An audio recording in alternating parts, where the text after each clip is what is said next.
Méditation du 2 avril, évaluation céleste. Je vous exhorte donc, frères, par les compassions de Dieu, à offrir vos corps comme un sacrifice vivant, saint, agréable à Dieu, ce qui sera de votre part un culte raisonnable. Romains 12, verset 1. Le caractère est constamment évalué. Les anges de Dieu évaluent votre valeur morale, déterminent vos besoins et portent votre cas devant Dieu. Avec quelle ferveur nous devrions nous efforcer de répondre à la pensée de l'Esprit de Dieu, et ô combien nous devrions être reconnaissants qu'une aide a été accordée à celui qui est puissant pour sauver. Manifestez-vous de l'impatience et prononcez-vous des paroles hâtives. Avez-vous une haute estime de vous-même? Avez-vous des pensées et des pratiques charnelles? Faites-vous des choses directement contraires au dessein de Dieu? Dérobez-vous votre Père céleste en lui refusant vos talents et votre cœur? Pourquoi ne pas cesser d'agir de cette façon? Pourquoi ne pas vous abandonner totalement à Dieu? Il vous communiquera sa lumière et sa paix, et vous goûterez à son salut. N'apportez plus à Dieu une offrande boiteuse et malade.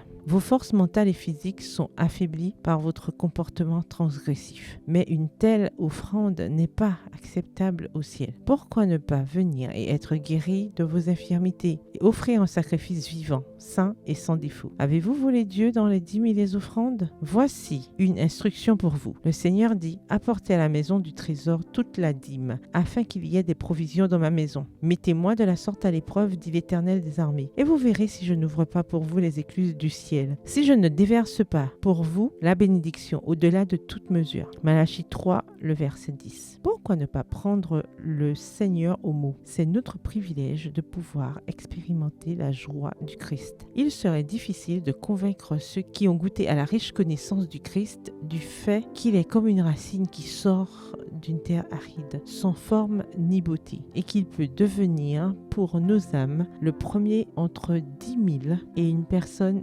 désirable. Voir Cantique des Cantiques 5, les versets 10 et 16. Je l'aime, je vois en Jésus des charmes incomparables. Je vois en lui tout ce que désirent les enfants des hommes. Venons à l'agneau de Dieu qui ôte le péché du monde. Jean 1, le verset 29. Par ses mérites et sa justice, obtenons une place pour le ciel. Il ne rejettera pas le cœur brisé et contré. Extrait du magazine The Review and Herald, daté du 2 avril 1889. Bonne soirée, que l'Éternel vous bénisse.